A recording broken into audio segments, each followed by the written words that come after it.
Okay, magandang gabi. Meron sa aking nagtanong kanina doon sa vlogs ko na doon sa sa may transmission ng Grand Starex kung anong klaseng langis daw yung ginamit ko. So, yung vlog po kasi na yon, 4 years ago na po yon. So, since tignan nyo, yung nagpalit ako ng transmission, 4 years ago na. Ano po yon? First time. So, ngayon, second time po to. Galing po yun ng galing siya ng stock. Yung langis, yung bang galing pa sa sa factory, galing pa sa kasa. So ngayon, yung tanong niya ay kung anong klaseng langis po yung ginamit ko. So ngayon, ang ginamit ko pong langis doon ay ito po. Kita niyo po ba? Ano na lang po, susulat ko na lang po doon sa comment section. Ang pangalan po ay HFT Automatic Transmission Fluid. Polysynthetic. 246 ml. So, binili ko po is 6 pieces po na ganito. Bali short pa ako kung tutusin halos mga half liter pa siguro. So, since hindi naman kasi siya ma-empty, may natitira pa sa loob ng system. Siguro konti lang naman na yon. Medyo hahalo na po yon. Then tapos, nagpalit po ako ng filter po noon. Bali bumili po ako. Genuine po to. Bali ang price po pala nito ay ito po, humingi nga po ako ng discount. Ayaw bigyan ng discount. Ang price po nito ay ATF filter. Ang filter po pala ay 1,500 po to. Tapos ito po lang ay 680.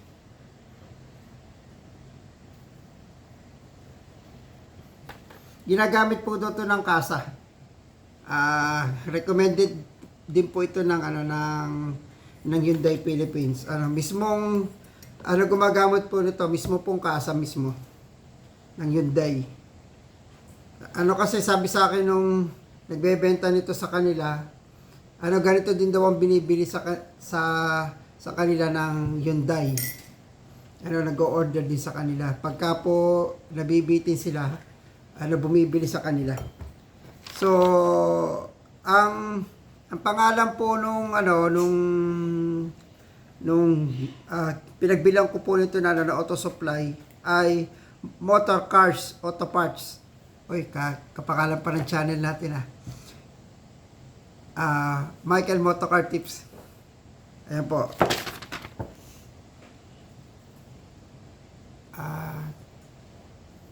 Lagay ko na lang po sa dun sa comment section po yung yung pong pangalan to. Yung pong kanilang contact number at saka po yung address po nila. Marami din po silang mga mga pyesa. Mangyari po kasi doon sa sa Banawe, nagtutulungan po sila doon Let's say wala po silang pyesa na hinahanap mo. Tatawag po sila tapos meron silang mga contact din ng mga kapwa din nila. Ayun, nagbibigay lang sila ng part. Siguro susuklayan lang din nila pag nagkaroon sila. Okay, so buksan po natin to para po makita niyo. Pero may vlogs po ko nito. Mapapanood yun din po doon. Ang price po nito ay 1,500. And then tapos magpapalit na po ako ng engine crankcase. Sa rear po ito, gawin po ito na transmission side. Oil seal. Genuine po ito, pang Starex po ito. Oil seal po sa bearing. Nung minsan po kasi na nagpa-PMS po ako sa Shell, naglifter po kami. Yung pong sa ilalim nakita ko po, may gawing engine tsaka transmission, may tumutulo na langis. Pero yun naman po tumutulong langis ay itim. Pagka po kasi red, galing po yun ang transmission. So, luckily naman din, galing lang siya sa engine to, sa crankcase, sa rear oil seal bearing. By the way, yun po kasing gagawa po kasi nung yung gagawa din po kasi nung akin na Starex po namin, meron po siya na oil seal po ng sa pump. Sinasabi siya, sa kanya na lang daw kumuha kasi, nahirapan din ako maghanap sa Banawe lahat ng mga contact nung kaano ko. Wala sila may produce. So, ayun. Kahit doon sa BGT, wala rin sila. Nagtanong din ako doon sa Banawe, wala rin sila. So ngayon, meron daw siyang na-spare doon. Yun na lang gagamitin namin. Yung sa kanya na din. Genuine din daw, meron din siya na na mga naitabi. Oil seal. Ang oil seal po ay 1,250. Walang discount. Ay, magbigay ng discount. Ewan ko siguro, once na napanood nyo tong vlog na to, sabihin nyo, nanggaling siguro sa akin, baka bigyan, pwede nyo akong bigyan ng discount. Ayan, nasa sa inyo na po. So, bumili po ako nito ng 6 pieces na 946 ml lang po Hindi po siya saktong 1 liter. Pero, gaya po na sabi ko kanina, hindi naman po mababasyon yung nasa loob ng system. Yung pong babasyuhin po yon once na running siya, na nakaya parking, naka-neutral yun. Tutulo malamang yun. Kaya nga lang, hindi ganun ang mangyayari sa amin kasi bababa yung transmission. Po, pwede naman siguro kami magpalit ng langis sa huli na, yung pagka napalitan na ng oil seal. At saka po later, bubuksan po kasi yung cover yun, yung parang yung pan cover po, yung pinaka parang yung tumitining dun yung langis, pagka nakahinto na yung makina. So, dun po nakakabit to. Buksan po natin para makita nyo rin. Medyo may buksan. Pero buksan natin.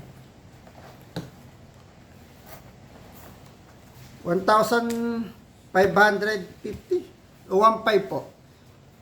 Pagka po kasi ganito, ginagawa ko po kuminsan, yung mga ganun po kasi, syempre, di ba, nagkuha sila sa iba, syempre, papatungan din nila ng ng sarili nila, di ba? So, ngayon, nagkukuha ko ng idea, nagbubukas ako sa Lazada. Mag-search po kayo sa Lazada, makakakita naman kayo ng price. Yun, so, yun po ang gagawin nyo ngayong guide. Pagka po kayo bumili. Pagka feeling nyo na parang, pinipresyon kayo ng mahal, di ba? So, medyo lumipat na kayo ng shop, ng auto supply. So, ito po yung oil filter, transmission filter ng Starex. Ito po.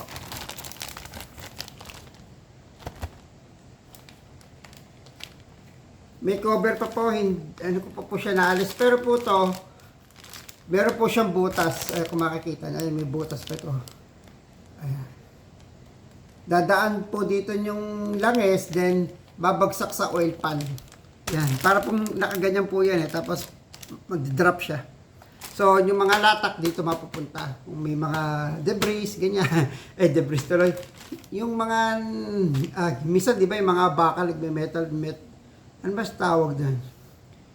Shiving ba yun? Kaya basta yun po, yung mga fine po noon, dadaan po dito, mapipilter po nito.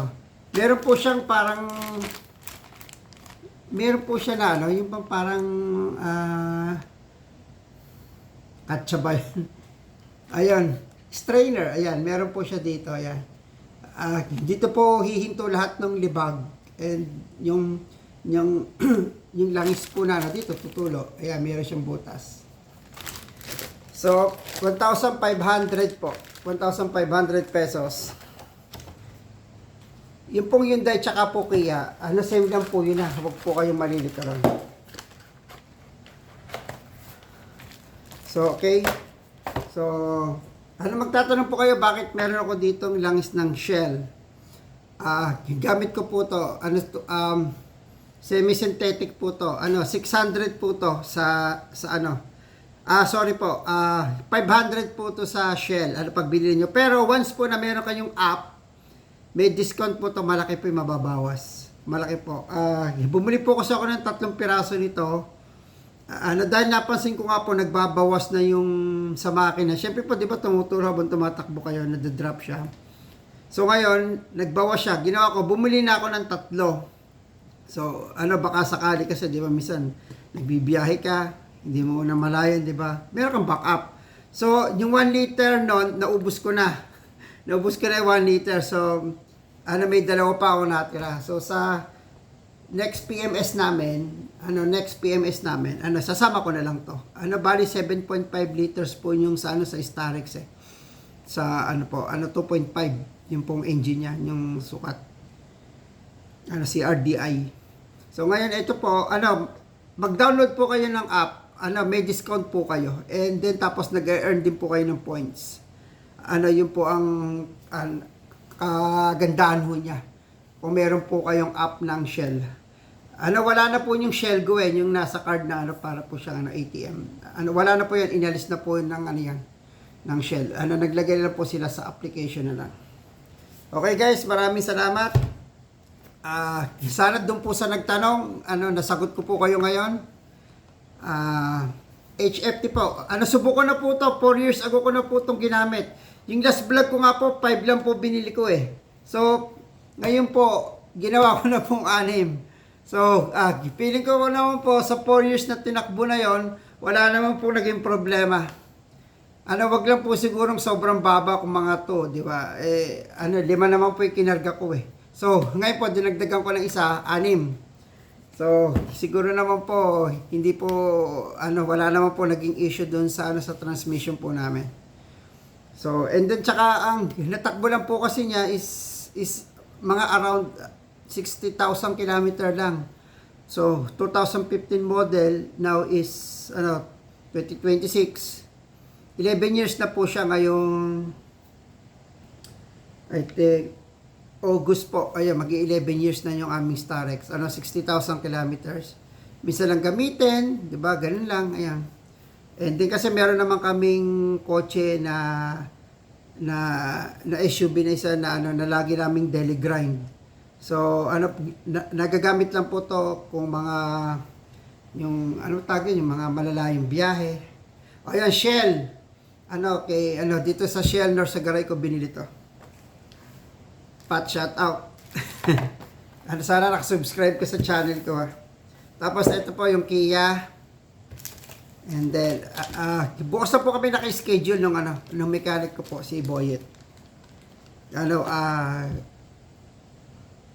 Cheaper Garage po, shout out sa inyo sa kagawa po nung bukas. Nakiusap lang po tayo sa kanya. Mabait po yan, mabait. So, kung meron kayong mga concern, magtanong kayo sa kanya, sasagutin kayo niya. Okay? Oil seal, 1,000, ulit. Crankshaft oil seal sa rear po to, sa likod, hindi po sa front, dito sa likod. 1,250. 1,250 sa Banawi po yan. Ang pangalan po ng shop ay Motor Cars. Kapangalan pa ng channel natin. Motor Cars Auto Parts Company. Yeah. Ay, basa nyo po ba? Kaya lang kasi nakaano tayo eh. Yung front camera ang gamit ko eh.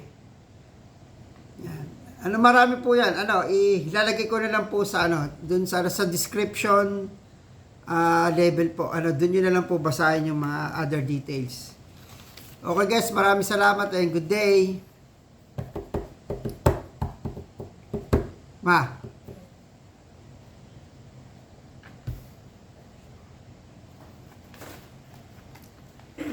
Enjoy sana kayo ha. Bye. Likes and subscribe to my channel. Bye. Ito. Ang taas.